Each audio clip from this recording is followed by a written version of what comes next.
All right, Wayne Bettis here, the founder of the Off the Tools podcast. I just want to introduce you to our brand new sponsor, directplumbing.supplies.com.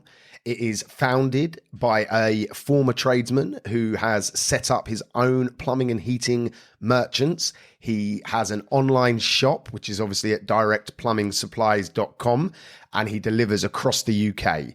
So sit back, relax, and enjoy the rest of the show.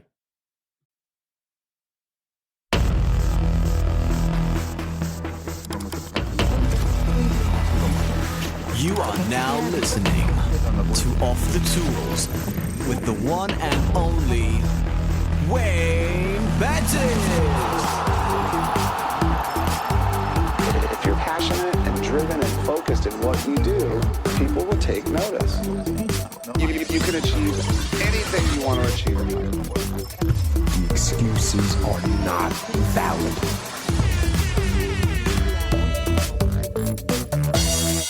Welcome to yet another episode of the Off the Tools podcast. Today, I have a fantastic guest for you for multiple purposes. Yeah, you know, you're going to find this guest amazingly interesting, but also there's some utility to it as well. I think he can bring a lot to the trades and construction industry. So welcome, Mike. Welcome to the show. How you doing? Good. Yeah, very well. For those that are watching, so people are going to be listening and or watching. Those that are watching, there's a big sign behind you saying "Contrapreneur." So I would say that's probably what you're most known for. Would you say? Yeah, I'd say so. I'd say Contrapreneur is the stuff that I do that most people know me from recently. But before that, I was known as obviously having my own business, growing it, scaling it, and selling it. But yeah, Contrapreneur seems to be the thing that's caught the imagination, especially since the pandemic. Everyone's working from home. Everyone realized that the 9 to 5 maybe isn't as secure as they thought. So they all want a side hustle. They've all been on Facebook. They've all been on YouTube, and they've seen all these get rich quick, passive income, affiliate marketing, drop shipping, adverts. And they think that they can drive a lime green Lamborghini at age 23 and work 4 hours a week from the beach. So yeah, that's what I'm known for. So on that note, I would say half my audience is like probably totally naive to like this personal development world. Okay. Yeah. And probably I'm one of probably the first stepping stones that they're probably exposing themselves to, if that makes sense. So take us through a little bit about Contrapreneur first, if that's okay. Yeah. And about what you do in regards to that. And then we'll come backwards and start hearing about the business that you scaled and stuff like that. Is that okay? Yes. So essentially, I had a lump sum of money and had a lot of free time on my hands. And I didn't know what to do with that money because I was a working class lad. We didn't get taught about those things in school. And I went online looking for what I thought were experts that had achieved something that I could have a look and then get their advice so I could invest my money, make it grow and stuff like that, like you normally would. And the more I searched questions like, you know, how to invest in property and how to invest in stocks and shares and what is crypto, the more I was targeted by ads from these, what I call contrapreneurs, people telling me that, you know, I should leave the 9 to 5, I should leave the rat race, and I could earn 6 figures in 90 days if I just did X. X was usually attend their event, buy their course, and follow their proven formula that the gurus don't really want you to know.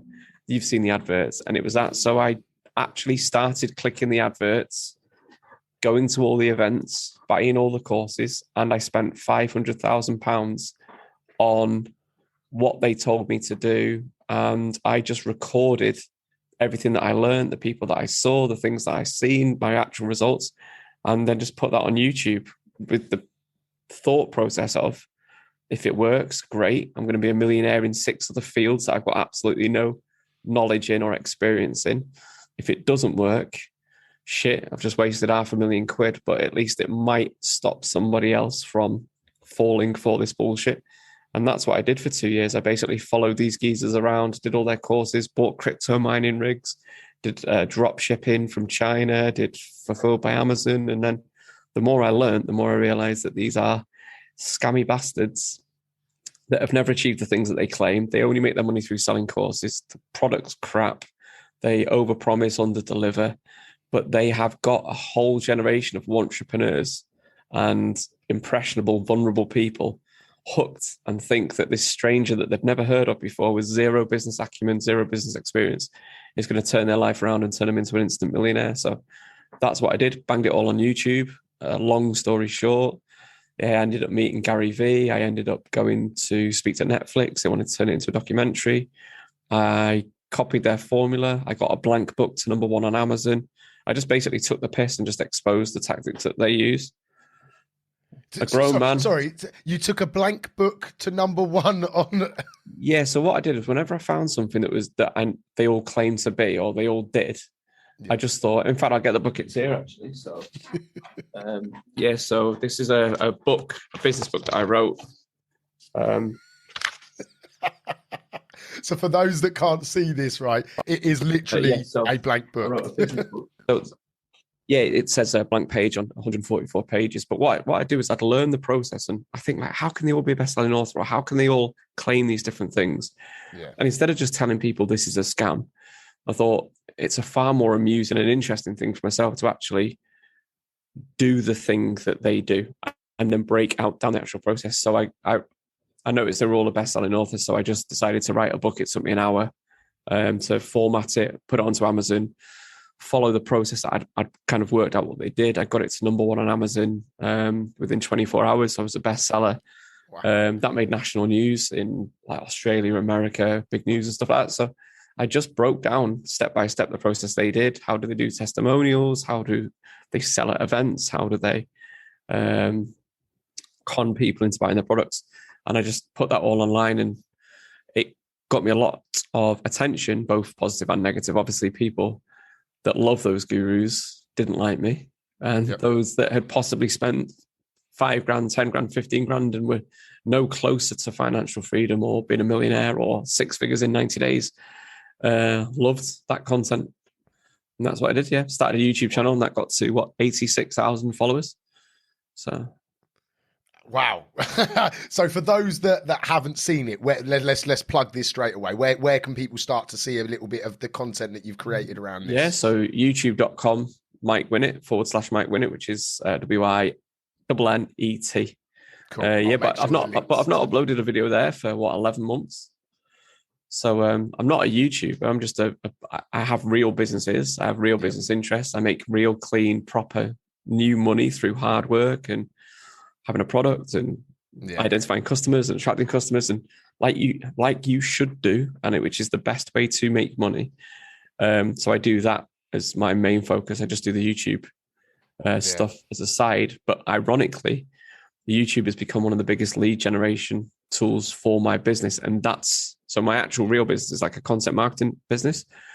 That's one of the biggest things I tell our clients when they come to us and say, I want to win more customers. I want to be the go-to guy for whether it be like boiler installation or roofing or building, whatever it might be.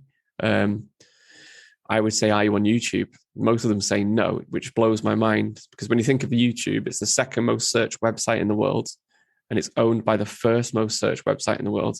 If you're not on YouTube answering the questions that you get asked by your ideal client, you are literally marketing your business with, I'd say, 2 hands tied behind your back, not one. Yeah. You should be on YouTube. Especially in this modern day as well. It's like leaning so much more towards video-based, isn't it? Yeah, but even like people go, well, I don't want to be a YouTuber. It's not that. It's the fact that that's where somebody searches the answer to a question. So you just put those videos on YouTube with the titles of those questions people ask. You can reuse that content on your website in frequently asked questions, reuse it on social media, reuse it on blogs or embedded in your email sequences, whatever it might be. So, but just putting them on YouTube, it gets pulled through on Google. It literally, I get views on videos from 2019, like 7,000 views a week. I had a video that I made in 2019 that made me $2,500 this week from just someone saying, I saw that video, you helped me with this problem. Can you help me with X? Yes, I can. It costs $2,500 to do that. Boom, done. It's the biggest tool that I've ever used and the best for my growth. So, wow. Yeah. So I've got one last thing about the entrepreneur, then I want to move it on to sort of more tangible, real life business that obviously you're excelling in as well. But there's obviously been a huge uptake on these gurus that are out there. Yeah, it's just obviously with the rise of the internet and the opportunity that is there. What would you say people can? Because when I first started my journey, okay, so I don't know how much about me you know, but I was quite in this industry, as you can imagine, majority tradesmen, yeah, a majority working class, majority old school mentality. So when I started putting my hand up and saying, there's a better way to do this if you did this and did that, because I coach other businesses. It's what I do 9 to 5 now, pretty much. I got shot down as being a entrepreneur, so to speak. It wasn't called that at the time. When all I was trying to do is just, I was just trying to help people and assist them and teach the lessons that I had learned.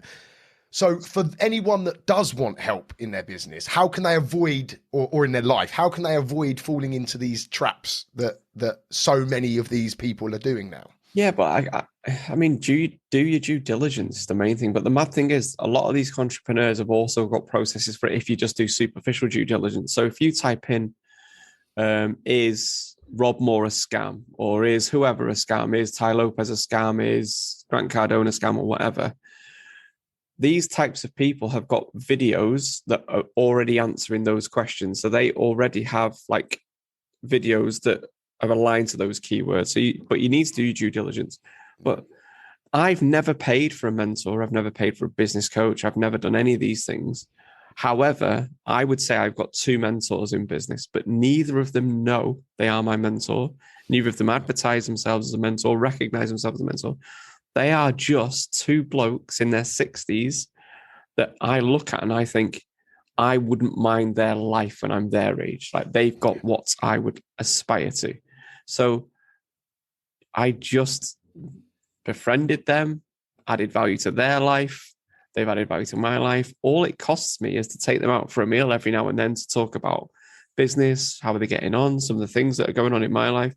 That's it. So I would say do your due diligence, do your due diligence. But there are people that are around you that have achieved things that you want to achieve. Speak to them rather than searching online for how can I make £1 million in 12 months? You're only as good as the questions you ask. And if you're asking dumb fucking questions, I've kind of like lost my sympathy for a lot of these people now, by the way, after doing it for like 2.5 years.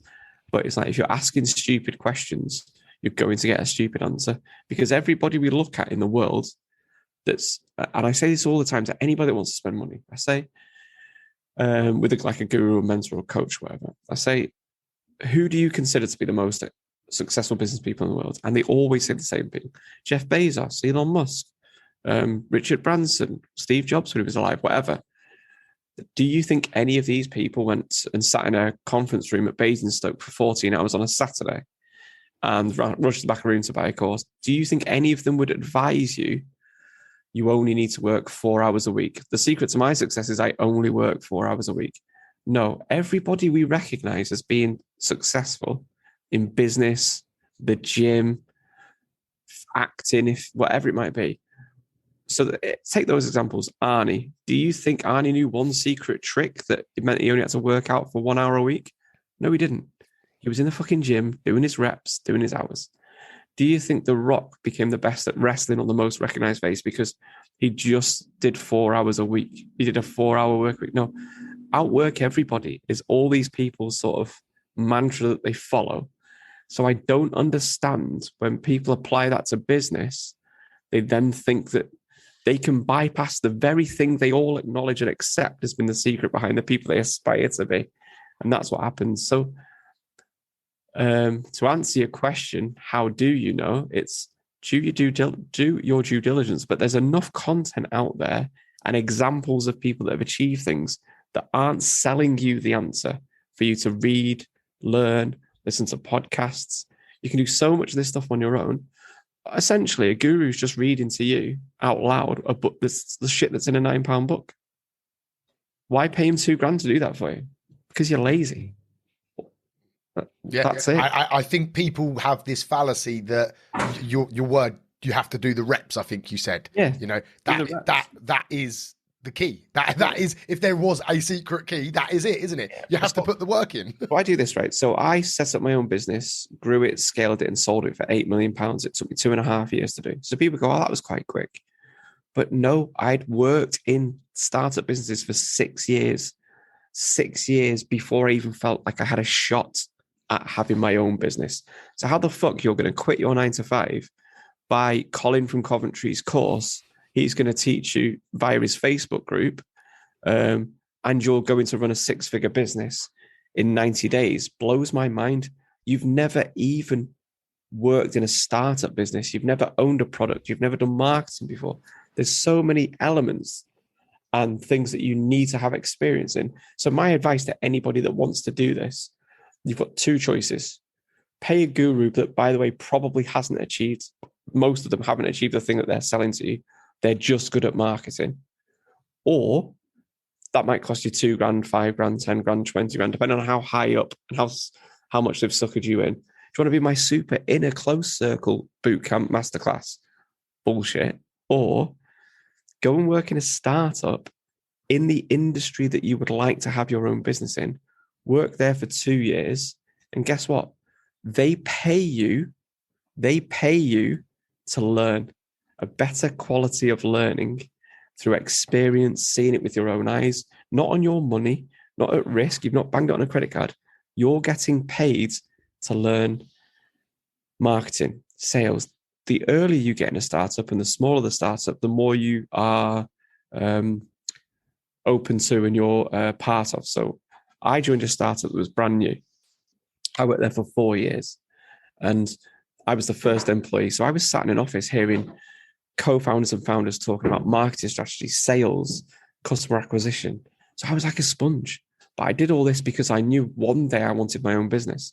Now, if I was working in, trying to think of some examples of your client base, but if I was working in, I don't know, like a big building firm or whatever, or for one of the national, if I work for British Gas, let's just say, you're not going to learn about business while you're one of like 10,000 employees. But if you went and worked in a new boiler startup or you're going to learn so much about actual business as well as the job you do when you're on the tools, right?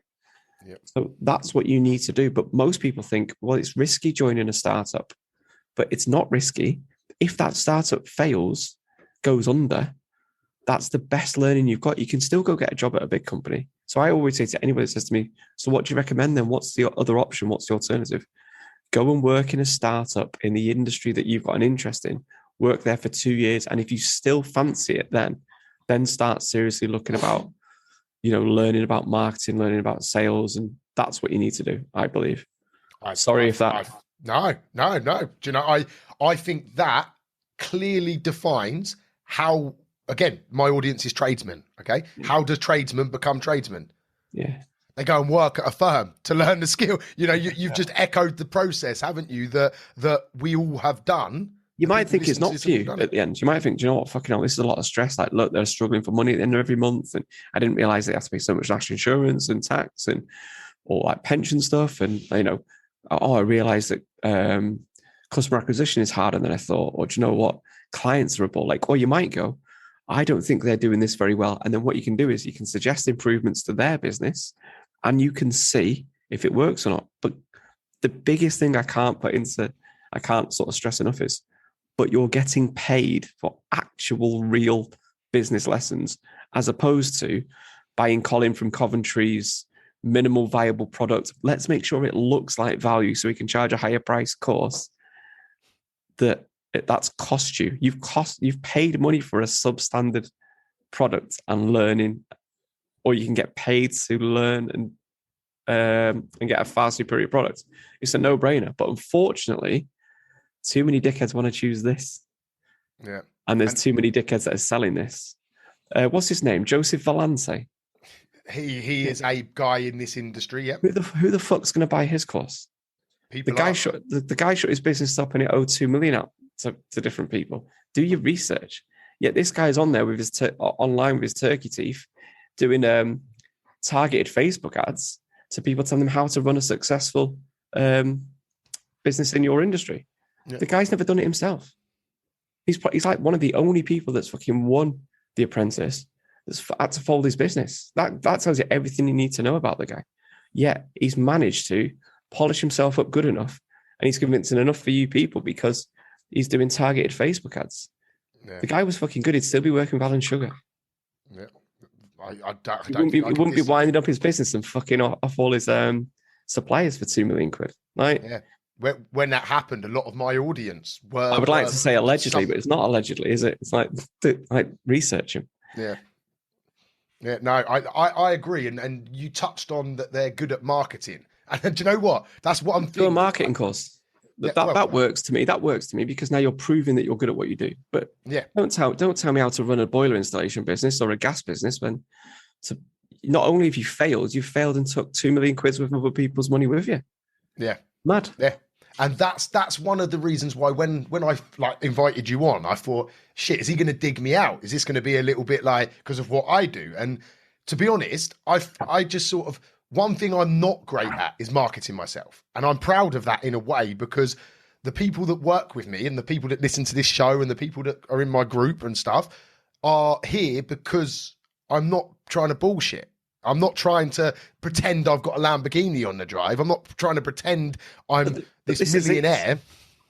You say like I'm not good at marketing, like, and then you compare it to those things. It's mad that we live in a world where you consider that good marketing. That's bad marketing. Like good marketing is literally just answer the questions that your clients ask. That's it.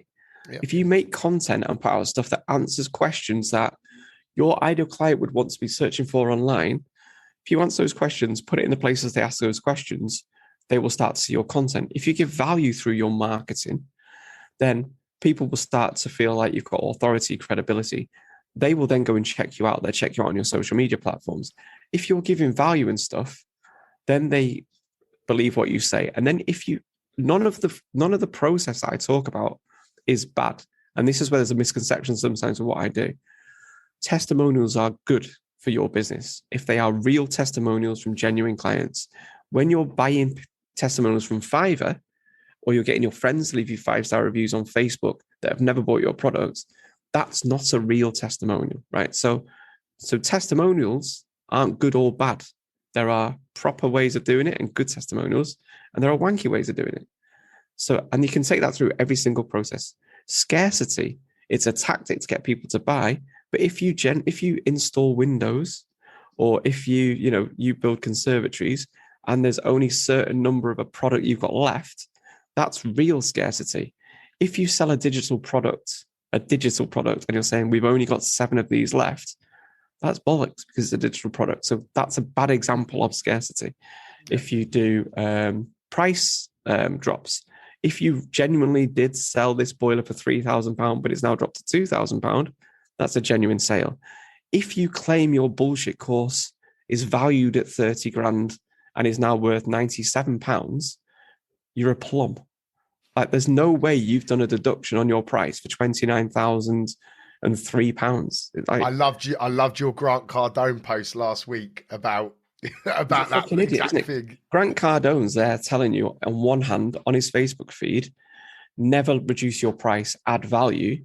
Then he's got an advert for his 10X conference, which was $997, now $97. So either Grant needs to 10X his consistency. He's a fucking idiot, but people still buy this stuff.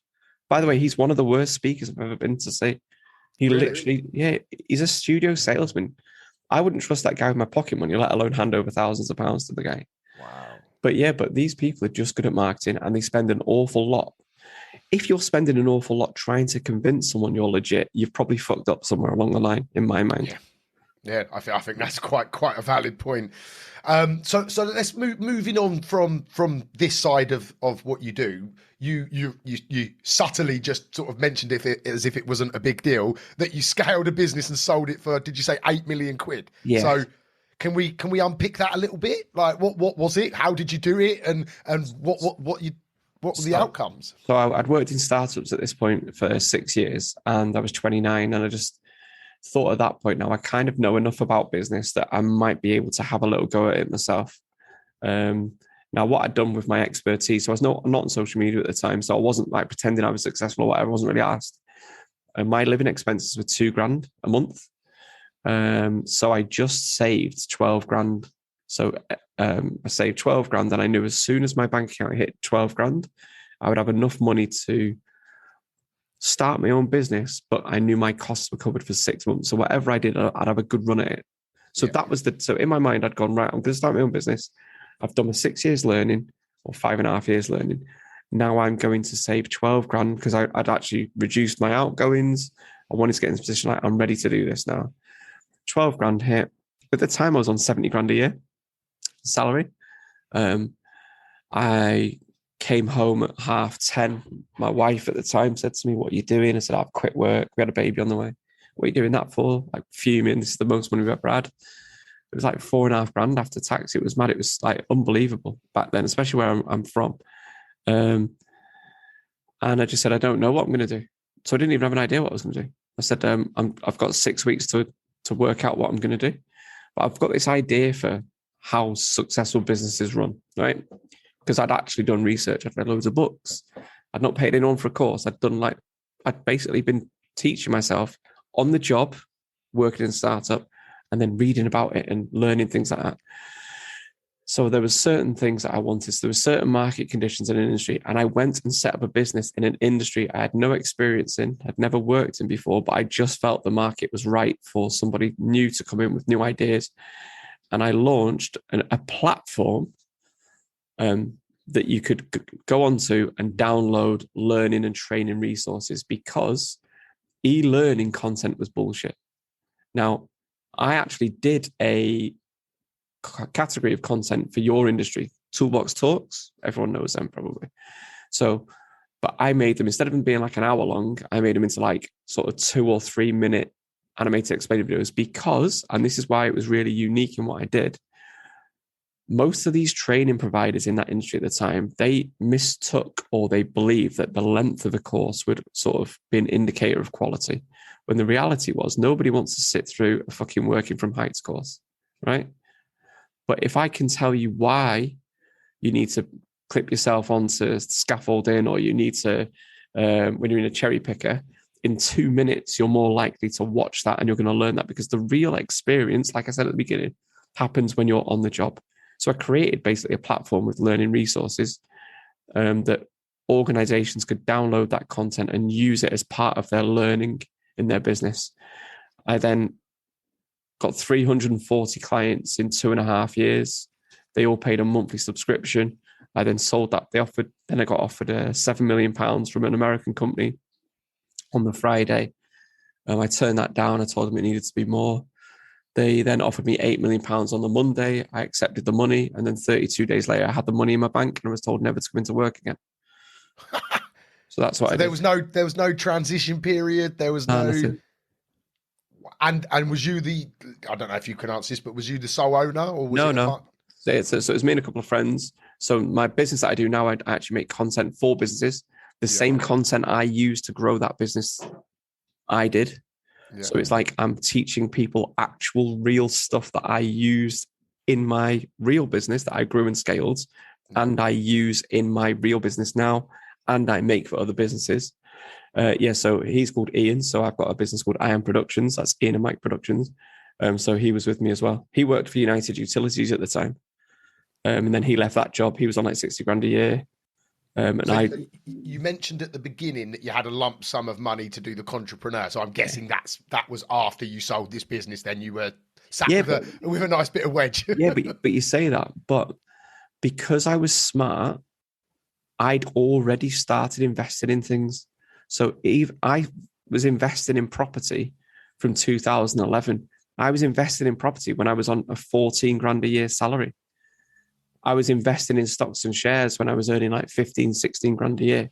Because believe it or not, none of these gurus would like to tell you this, but if you work in McDonald's and invest just 2 hours of your salary per week, you will be a millionaire when you retire at 65. You can become a millionaire from working in McDonald's, but people don't understand this. It literally takes just a small amount of money being invested every single week and leaving it to do its thing, and you will be a millionaire when you retire. But that's not sexy, is it? No one wants to say you just have to wait 30 years.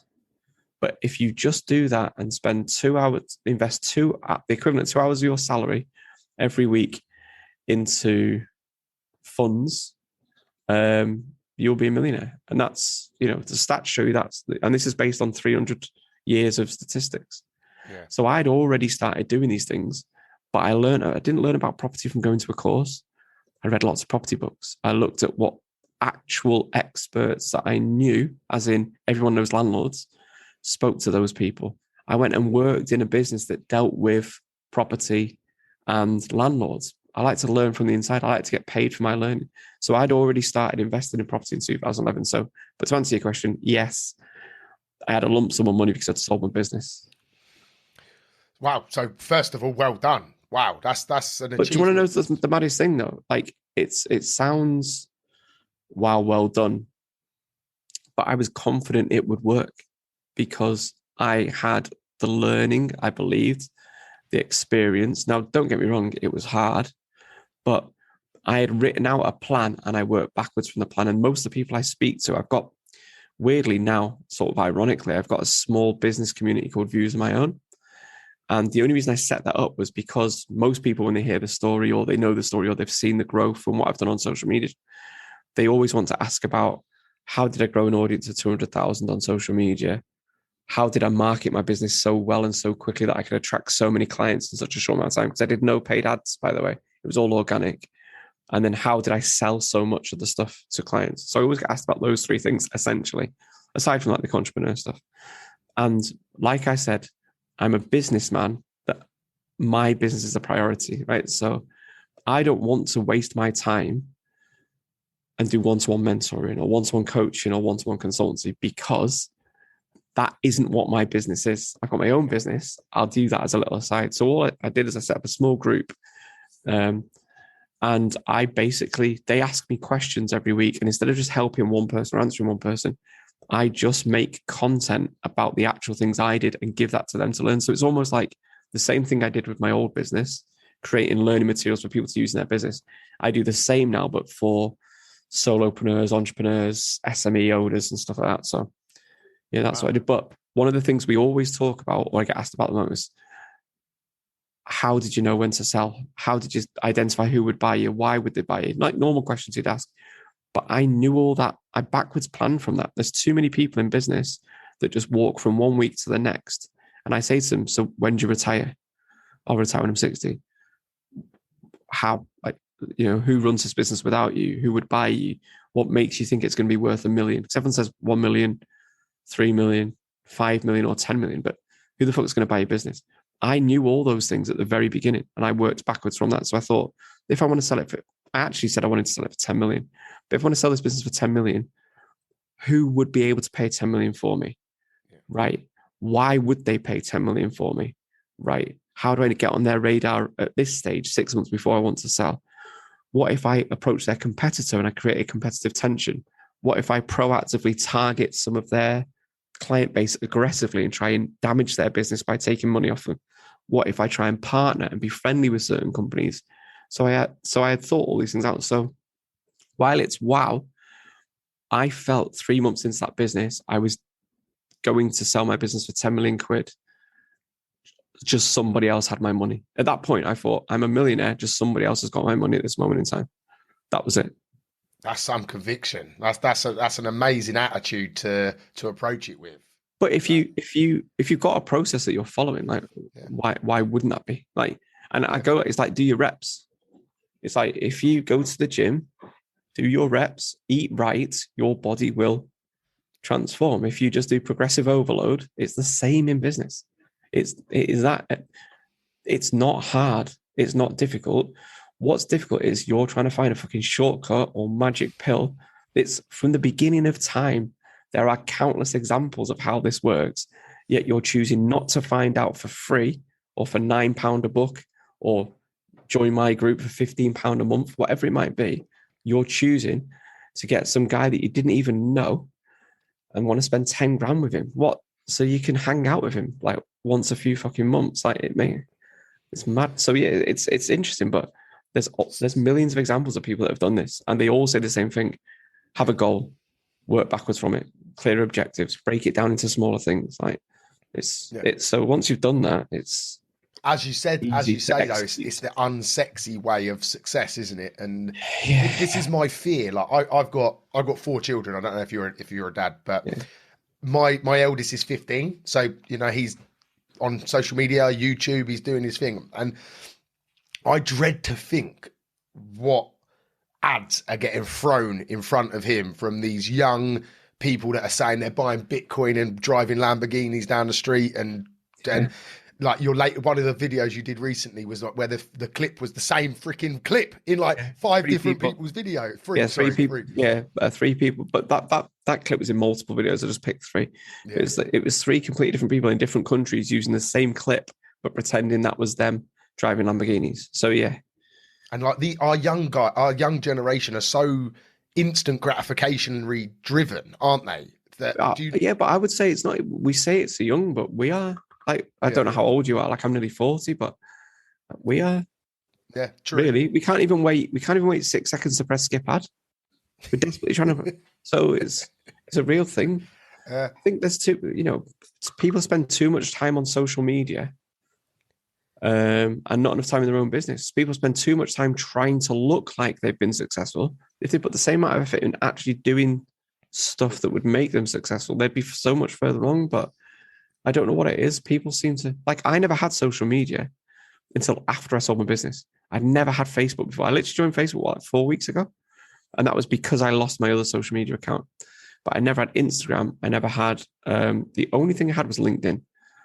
I never felt the need to post a car that I bought. I never felt the need to talk about holidays that I've been on, or talk about how much sales I've made at any of this point, or pretend I'd done these things, which is probably even worse. Yeah. Do you know why? Because I was too busy actually doing those things in a real business, to a very clear plan that I was trying to execute in a very strict time frame. Yeah. And I think I call these people entrepreneurs. There's plenty of entrepreneurs that spend time and effort convincing people they claim they don't give a fuck about online. They want Dave and John, who they think are a prick because they didn't get on with them in school, that they're kind of frenemies with on Facebook, in the pub, to think they're doing well. Like, who gives a fuck? Buy a new house and move. Let that be the first time they've heard that you're doing well. Or where the fuck's Dave gone? Oh, you won't believe what happened to him. He went and sold his business for 5 million quid. Dave!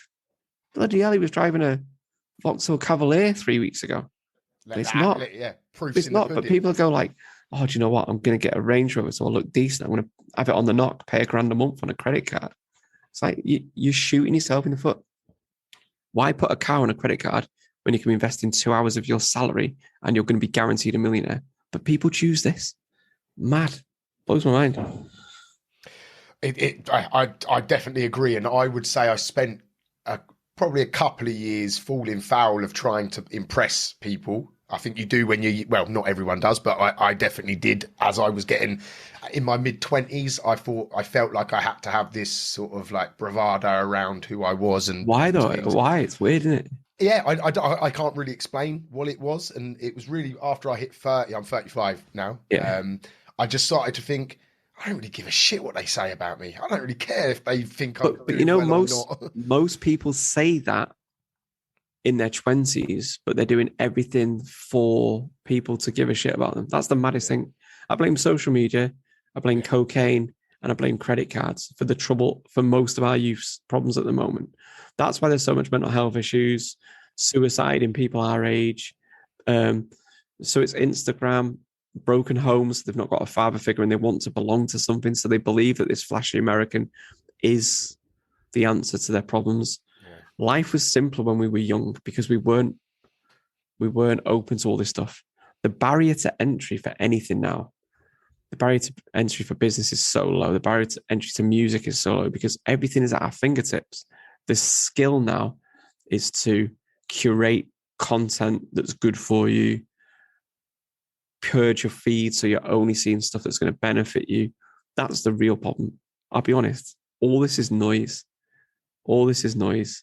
If you just focus on the things that really matter, have a clear goal, do the proper learning, look at real true examples that have achieved things in the world that you want to achieve in, go and work in the industry that you want to have your own business in for a couple of years, do your learning. It's like a boot camp, but one that you don't pay for, or you've not been ripped off to find out about. Like, there's so much opportunity now. It's mad. It is mad. So, there's no excuse not to do well, but it's mad that you say that you sort of fell foul to it. I find it's upsetting, I suppose, or it's a bit low in it that people feel like they have to do these things. Yeah, and you watch, like, when you see things, you can. For me, I can spot someone that's blagging it or not. It's not hard, but other people. Here's an example, by the way. I drove a 13 plate Ford Focus. I still had that 13 plate Ford Focus 18 months after I sold my business for £8 million. Yeah, but it was like, why didn't you buy yourself a car? Where am I going to drive to? I've stopped working. I don't work. I used to drive to the office. Now I don't drive anywhere. And I tell you what, I did 300 meetings in my time as when I was doing face-to-face meetings and stuff. Not one meeting I ever went to in 4 years of doing face-to-face meetings did anybody say, Mike, what car did you turn up today in? Not once. No one gives a fuck. No one gives a fuck. And do you know what's mad? When you do buy yourself a nice car, you won't give a fuck about it 6 weeks later anyway. It's just a car. Now it costs you loads of money. And if anything, I guess you probably get judged more when you've got the nice flashy car, because you've got people going past thinking, "Oh, look at him! Look at Charlie Big Bollocks over there." Yeah, but that's why you bought it, though, isn't it? Yeah, let's be honest. That's why you bought it. You wanted them to think that, so you can't then complain when they do that. That's. I love your very simplistic just explanations. No, because it is simple. There is no. It's like I sometimes go like I speak to people sometimes go. How do I stop doing this? Just fucking stop it. It's that simple. You're like, oh, do you know what? How do I stop myself going to spending money with escorts? Just stop doing it. Stop bringing them up. Stop going on adult work. How do I? I'm having 10 wanks in the morning. Like, how do I stop doing that? Like, join the fucking gym, mate. Just do something. It's not hard. People go, oh, it is hard. I'm addicted. No, become addicted to something that's positive. Now, I will tell you, I've got an addictive personality, but what I do is, because I know this, I try and get obsessed and addicted with things that benefit me. 100%. That's it. Yeah. I've got the same problem as these people. It's just, that's why I was applying for jobs. After selling my business for 8 million, I was applying for jobs within 2 weeks, because I am addicted to stuff. And I knew with time and money on my hands, it's a dark place when all your mates are working and you're not. I wanted to learn about something. I wanted to learn about property. So I started applying to estate agents to work there as an employee. I was offering to work commission only. That's what I was doing after 2 weeks, because I wanted to learn another skill that would benefit me for my future. That's it. That's a fantastic attitude, and that addiction comment. I would say I've got an addictive personality, so I try to again channel it into the right things rather than the wrong things. And and I can't stop doing coke. That's because you're going to the pub on a Thursday night and meeting your mates that do coke. That's why you do it. So stop going to the pub on a Thursday, and I don't know, go Brazilian jiu-jitsu on a Thursday instead. There you go. You've now got a different group of mates that aren't gonna, then the habits become totally different, don't they? But it's mad, isn't it? It's all obvious. It's the same. It's exactly the same with business. Yeah, no, definitely. With your position, I say whether you accept this position or not, I don't know. But you've got quite a bit of influence and authority, okay, in this entrepreneur scene and everything as well. Yeah. Are you actively? Has anyone in the government, anyone in legislation reached out to you about trying to? Because surely we can't just let these people run rampant, surely. Yeah, so there's been a couple of times where I've been asked if I want to contribute and stuff like that. But it's like I said, I didn't want to position myself as some sort of I didn't do this to be a hero or do-gooder or, I'm here to help people.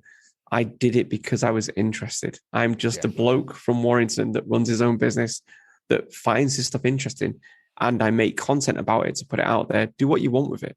Yeah. It's the same with I'm not even that asked about pursuing individual people and saying, he's a entrepreneur, he's a scammer.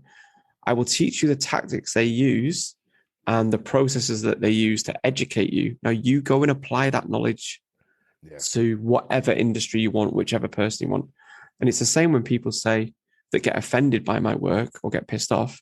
I've not said it was you. I've never mentioned it was you. If you recognize yourself in the stuff I'm talking about, that's a completely different thing. And you need to own that. If you think what I'm doing, if you think that me saying it's disgusting that people use fake testimonials, here's how you can identify fake testimonials, here's some software you can use. If you feel that targets you, why? Because you should be saying, I agree, like fake testimonials are shit.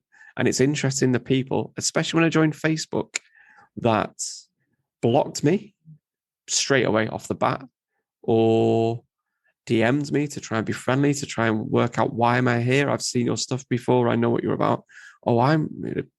It's interesting. But yeah, so in terms of have anyone approach me, the property industry is probably the one that's been the biggest one. There's a couple of property trainers that don't particularly like my stuff, but I got invited on to talk at a lot of property, different things, podcast events, and then they were trying to legislate the wealth creation industry. And myself and a couple of other people were approached to see if we'd be involved in it. But like I said, I'm a businessman. You're busy building a business. Yeah, that's what I do. So let's focus on that a little bit then. So I won't mention any names because I haven't asked for his permission, but I know someone in our industry, in my industry, plumbing and heating, that you work with. Yeah. What's the work that you do at IAM? Yeah, so I Am Productions. So it is. Well, I've got two things actually. So I've got a little business community where basically I teach people how to grow their audience, get better at marketing, and sell more stuff. That's called Views on My Own. So that's viewsonmyown.social. That's basically I teach you like the actual things that I used in my real business, or I'm testing and trialing now in my current businesses. And you can take and copy the bits that work and avoid the things that don't work, because I'm learning in real time. So some of the stuff that I do doesn't work.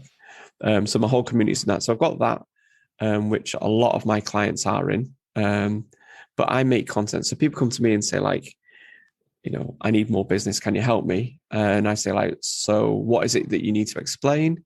And we will make like an animated explainer video for your website or that you can use on social media. But then we'll say, what questions do you answer? What content are you creating? And what I've noticed is a lot of people make disposable content.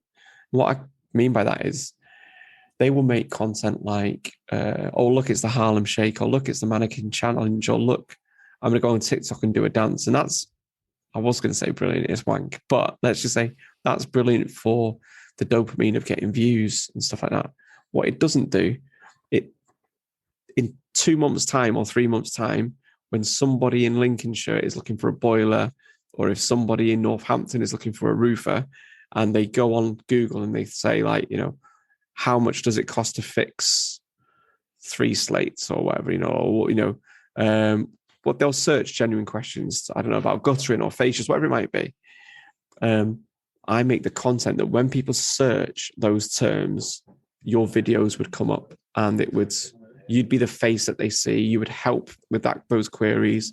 And then what happens when you make enough of that content and put it in the places that people naturally ask questions, you win clients. And the good thing about it is you make it once and that works month after month after month after month. And then when you start putting them on your website, so basically it's content marketing.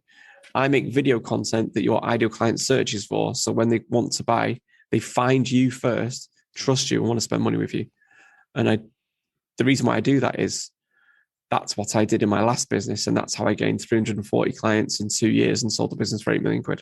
That was like, remember I was talking about investing and interest. Yeah. If you invest in evergreen lead generating content, every single piece of content is a pitch perfect sales tool or salesperson that answers the questions your ideal client are asking. So if you've got 20 of those on the internet, it's the equivalent of having 20 salespeople working 24 hours a day that only speak to your ideal client. So I create that stuff for multiple businesses. How many animated explainer videos did we do last year? Anyone know? 104 Yeah. animated explainer videos, and we do like video packages. We've got a guy in here next door now. He does like Agile and Scrum. I don't know. I don't really get it, but he talks about it all the time. He's coming in now, and we're recording 6 videos for him today, and he'll post 1 video per month for the next 6 months. Okay. But they're all answering his ideal clients' questions. So.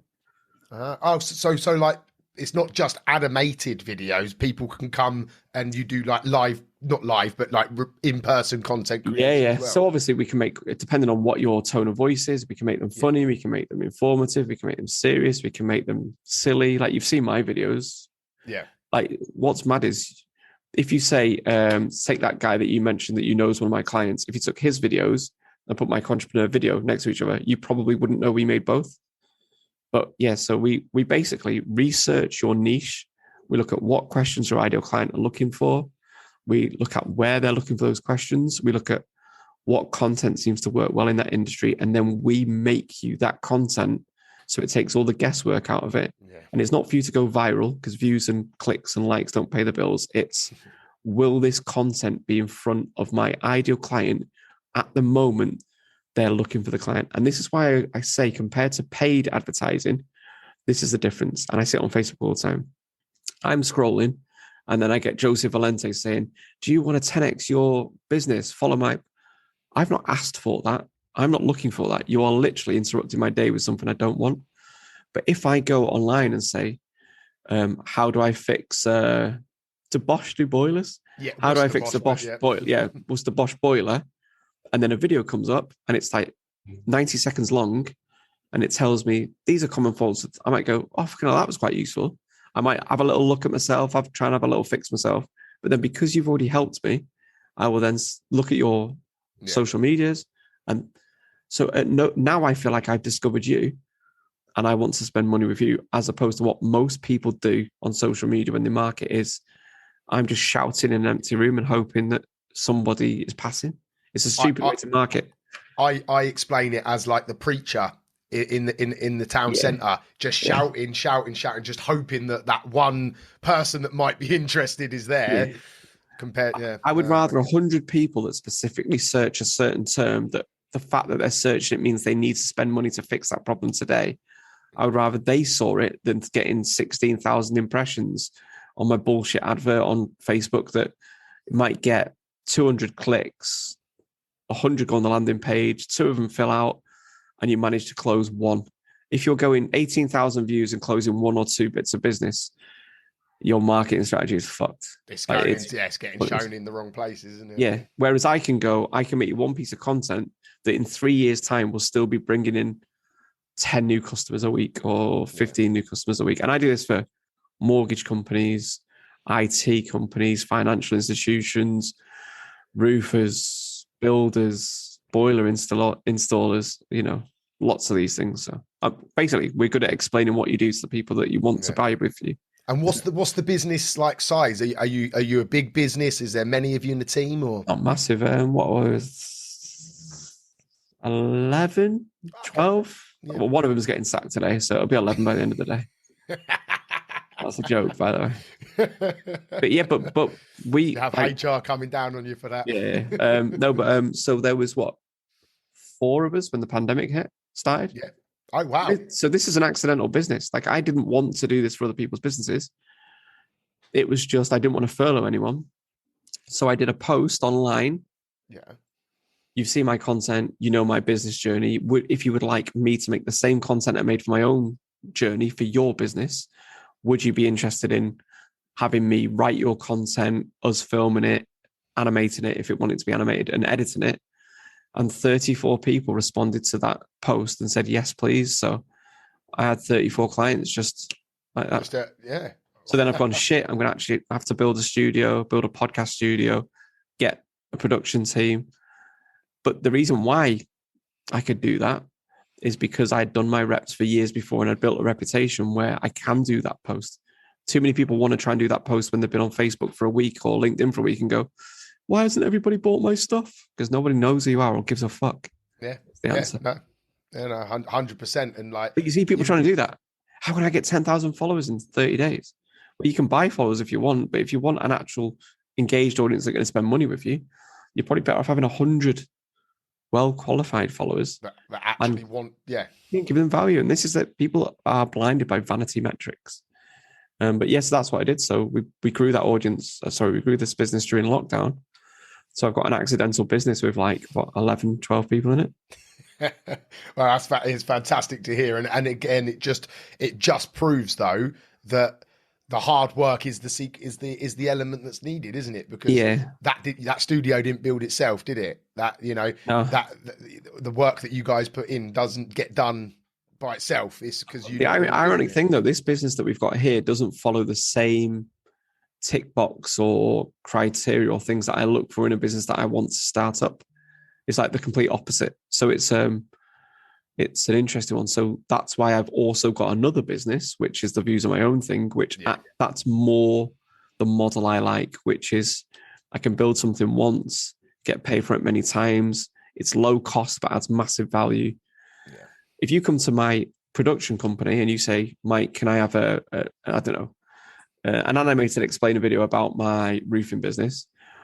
It takes me to write it, or with script writers, and then it'll get storyboarded by someone. We'd then animate it or film it, depending on which style you wanted to go with. That requires 4 or 5 people to spend a week on your business. Yeah. You can only sell it once. Whereas in the Views of My Own, I might get asked a question, which was, how do you improve your landing pages so they convert better? I can write that video, script it, storyboard it, film it, it's built, then I can sell that many times, as in everybody that subscribes to that business gets value from that thing. So it's the same amount of effort, only this one gets seen by 3,000 people. This one gets seen and this one is useful to only one person. That's the business I prefer. And that's how come I got such a big multiple in my last business. And a subscription base as well, isn't it? So, subscription base, recurring revenue, build it once, sell it many times. It's an engaged audience, it's high value, low cost. So, yeah. Yeah, no, I'd echo that. That's interesting. That's why a lot of people, by the way, in your industry are going towards monthly recurring revenue models. I'm a huge I help people set it up. I've been doing it for 5-6 years, and so I do a lot of animated explainer videos for people in your sort of in the trade, explaining how they've moved to pay £99 a month, and that covers you for all your boiler parts and your yearly service and that kind of stuff. I do that, so you can use that as an advert, or you can use that on your website, or you can explain it. So. Yeah, I think I'm going to be submitting some details because I've been neglecting my because I run a boiler installation business as well. So I didn't know that, but it was my main thing up until a year or two ago. So I'll be in touch about getting a couple of videos done. Definitely. Yeah, sound. Good stuff. Well, we're coming close to the hour. I'm going to make sure the links to everything, your YouTube, your production company, and it's Vamo, isn't it? Isn't that what the Vamo? So viewsommyown.social, and that's perfect for anybody that's got their own trade business. They're in that industry and they want to get better at marketing. They want to increase the number of customers they've got. They want to sell more stuff or grow their online audience. It's perfect. 15 quid a month, and you're basically getting the knowledge that made me 8 million quid in 2 years. But by the way, I don't know what you call this now. Spoiler alert. You can do exactly what I did step by step, but there is absolutely no guarantee you will get that 8 million quid because there are so many things that are outside of your control. So even when you do all the right things, and this is what annoys me about these entrepreneurs, market conditions, there's an element of luck that a lot of these gurus don't want to tell you about or admit because it damages their ego or it takes away from their genius. You can do all the right things and it will slightly improve your business. If you do that, the cumulative effect over a year is massive, but you're probably not going to sell your business for 8 million. I probably couldn't do the same thing again. And I've actually done it myself. Timing, it's just for timing, isn't it? Yeah. You've got to be that timing's got to be on. Yeah. So that's it. So our actual tagline is making your business a little less shit. That is all we claim to do. That's fucking brilliant. I absolutely love that. Yeah. Making your business a little less shit. So I won't lie. I haven't signed up yet. I've been getting your emails though.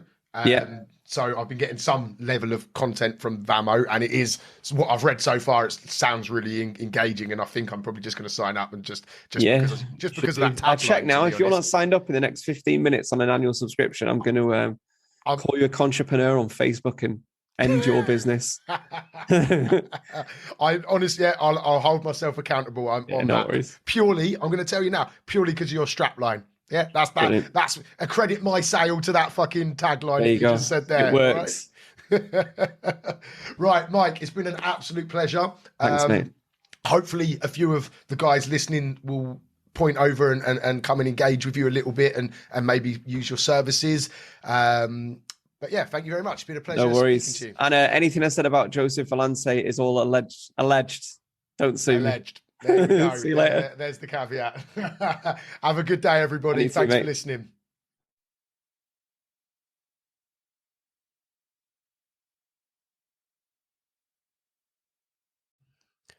I really hope you enjoyed the show. I just wanted to put it out there for anyone listening that I offer business coaching, but also life coaching. My life is centered around something called the 3 Bs, which stands for body, business, and balance. When you work with me as a coach, we tackle all 3 aspects of life. So you as an individual, body, mindset, health, fitness, knowledge, education. Business B obviously stands for your business, improving, maximizing opportunities, elevating, making more money. And balance stands for your friends, family, loved ones, making time for everything in your life. And the 3 Bs is the core element to that. If you'd like to learn more, I would ask you to reach out to me on Facebook, Instagram, TikTok, wherever you might be consuming my information. Or you can email me directly at wayne@offthetools.co.uk. I'm here waiting to assist you to elevate across all aspects of life. Have a good one. No excuses. Let's go.